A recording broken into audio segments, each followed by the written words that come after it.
Hello my channel. तो ये आपणकर गोटे न्यूज़ पेपर अपडेट आसी जोटा कि आपणकर एनएचएम जो मैंने कर्मचारी मैंने अच्छा स्थायी नियुक्ति नहीं कि आपणकर आंदोलन हम ता विषय आपको लिखा आपड़ा न्यूज़ पेपर पब्लिश होती ओडिशा स्वास्थ्य मिशन परिचालन कर्मचारी संघर चेतावनी दाबी पूरण ना 10 रु आंदोलन।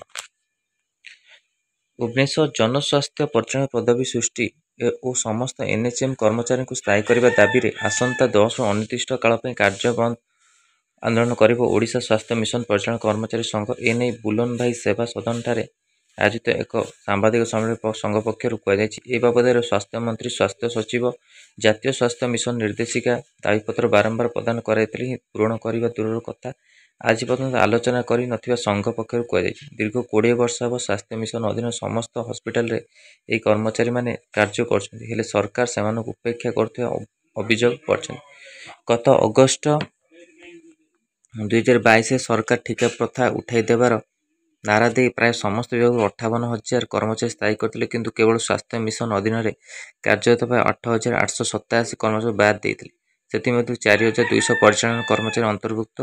सरकार तुरंत ए दिगरे पदक्षेप ग्रहण कर संघ दाबी कर प्रतिवाद आसंता 9 तारिख कर्मचारी कला ब्याज पिंधे एवं 10 रु रोय पीएनजी अनिर्दिष्ट काल टाण दे संघ पक्ष निष्पत्ति नहीं। सांबादिक सम्मेलन संघ राज्य सभापति अनिरुद्ध पंडा समेत राज्य साधारण संपादक गोपबंधु कर आशुतोष मिश्र नवीन बेहरा प्रदीप मल्ल और राज्य प्रशासक पंजय परिड़ा प्रमुख उपस्थित थे। तो यहाँ आप एनएचएम तरफ आस जो मैंने कर्मचारी अच्छा रेगुलर करने कि यहाँ आप आंदोलन हम जोटा कि आपण न्यूज़ पेपर आसी। तो एनएचएम तरफ आपण मैंने जानते बहुत प्रकार कंट्राक्चुअल पोस्ट आसुची। तो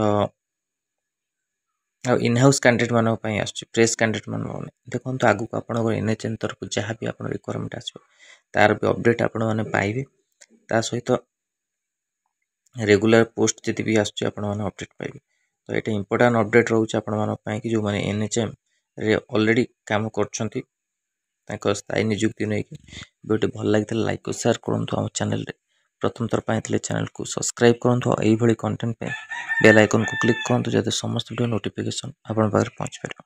धन्यवाद।